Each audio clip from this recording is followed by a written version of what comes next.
Bonjour et bienvenue à tous dans cette vidéo mensuelle Key Private de ce début de mois de mars. J'ai à mes côtés Geert Van Eyck qui va se faire le plaisir de répondre à toutes nos questions. Bonjour Geert. Bonjour Sylvain. La première question va porter sur l'économie mondiale. Nous constatons de plus en plus des signaux qui attestent que l'économie mondiale est en train de rebondir. Alors, selon le comité d'investissement, quels sont les indicateurs qui se redressent? Oui.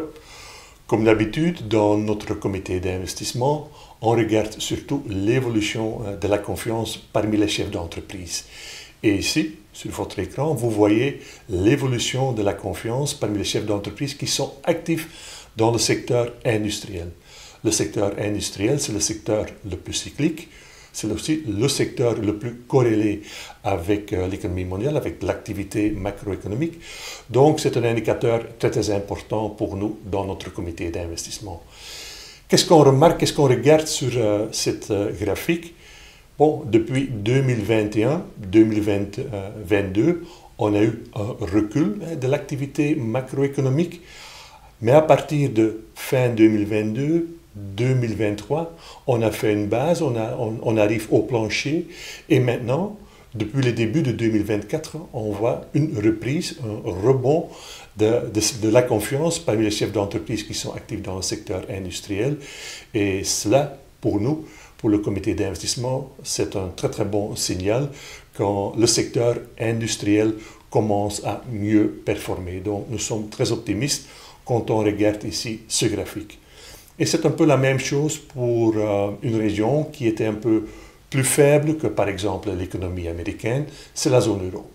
Et dans la zone euro, on remarque les mêmes évolutions, c'est-à-dire un recul de l'activité macroéconomique pendant 2021-2022, et puis à partir de 2023, surtout la fin de 2023, on voit le retournement de la tendance, le rebond de l'activité macroéconomique dans la zone euro, dans le secteur industriel, mais aussi dans le secteur des services.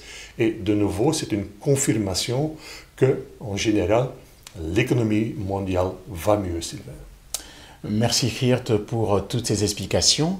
Le mois de février a encore une fois été un bon mois pour les marchés boursiers. Geert, voudrais-tu nous donner les rendements des principaux indices et nous dire comment nos portefeuilles Key Private sont comportés? Oui. Après un très bon mois de janvier, on a eu aussi un très bon mois de février pour les investisseurs en actions.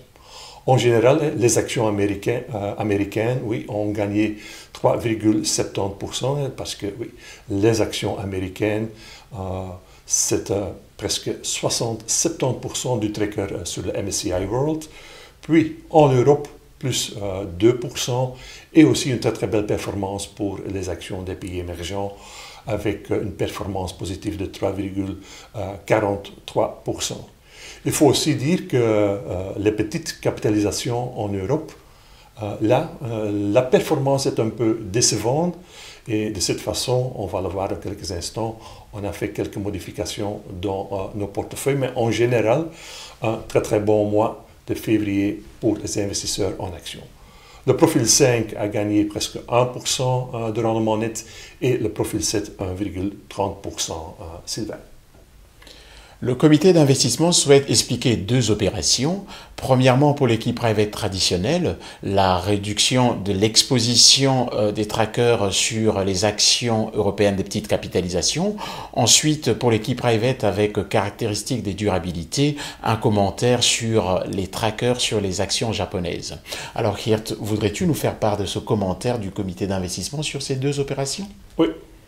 Donc, pour les portefeuilles traditionnels, donc le Key Private traditionnel, le comité d'investissement a pris la décision de réduire l'exposition aux small cap européennes et d'investir de nouveau dans les large cap européennes. Pourquoi? D'abord, sur votre écran, vous voyez la performance relative entre les large cap européennes et les small cap en Europe. Quand vous voyez une tendance haussière, ça veut dire que les large caps surperforment les small caps en Europe. Qu'est-ce qu'on remarque à la droite du graphique, à votre droite? Donc, au milieu de 2023, on a eu un retournement de la tendance. on l'a remarqué dans notre comité d'investissement et on a pris la décision de vendre les large cap européennes et d'investir dans les small cap. Mais quand on regarde 2024, on constate quand même que la performance des small cap est décevante.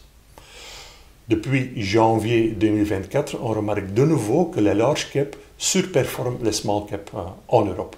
Et donc, le comité d'investissement a pris la décision de réduire avec 50% l'exposition sur les small cap et d'investir 50% dans les large cap en Europe. Donc voilà la première décision du comité d'investissement. Et on veut aussi expliquer un effet dans les portefeuilles avec des caractéristiques de durabilité.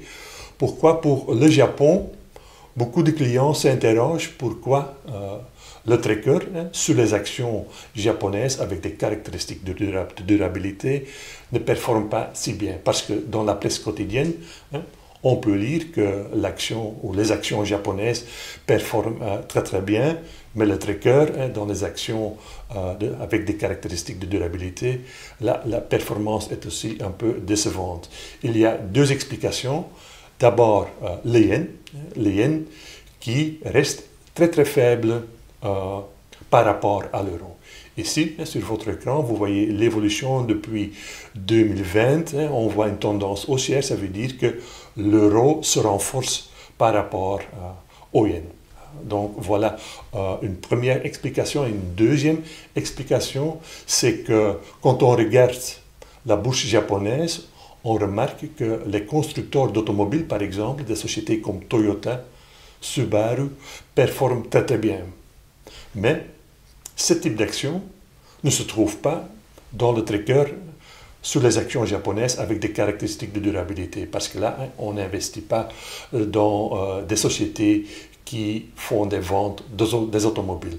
Donc voilà, il faut aussi bien regarder les actions qui sont très importantes pour les deux types d'actions, de deux types de trackers. Un tracker, je dirais, normal sur les actions japonaises et un tracker qui investit seulement sur des actions, je dirais, vertes pour le Japon. Donc voilà la deuxième explication.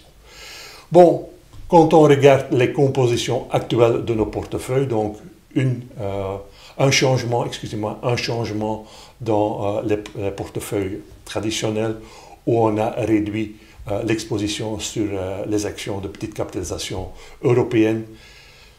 Voilà, on ne fait pas des modifications dans la partie obligations et matières premières de ces portefeuilles et rien n'a changé dans les portefeuilles Key Private avec des caractéristiques de durabilité où on reste investi dans le MSCI World, l'Europe et le Japon. Donc voilà. Et donc voilà aussi les conclusions du dernier comité d'investissement, c'est qu'on remarque que l'économie mondiale va mieux. Un grand nombre de statistiques macroéconomiques confirment qu'aux États-Unis, mais aussi dans la zone euro, le rebond macroéconomique continue. On a eu une performance un peu décevante pour l'investissement dans le tracker sur les petites capitalisations européennes. De cette façon, le comité d'investissement a réagi et a réduit l'exposition. Mais en général, on reste très dynamique avec des investissements en actions, les obligations à haut rendement. Donc, on n'est pas du tout défensif dans les allocations de nos portefeuilles. Et comme d'habitude, je termine avec l'évolution des rendements nets de nos portefeuilles. Pour 2024, on est à 1,35 en rendement net pour le profil 5, 2,55 pour le profil 7, Sylvain. Nous voilà arrivés à la fin de notre vidéo mensuelle. Nous vous remercions de nous avoir suivis et vous donnons rendez-vous pour le mois prochain. Merci et au revoir.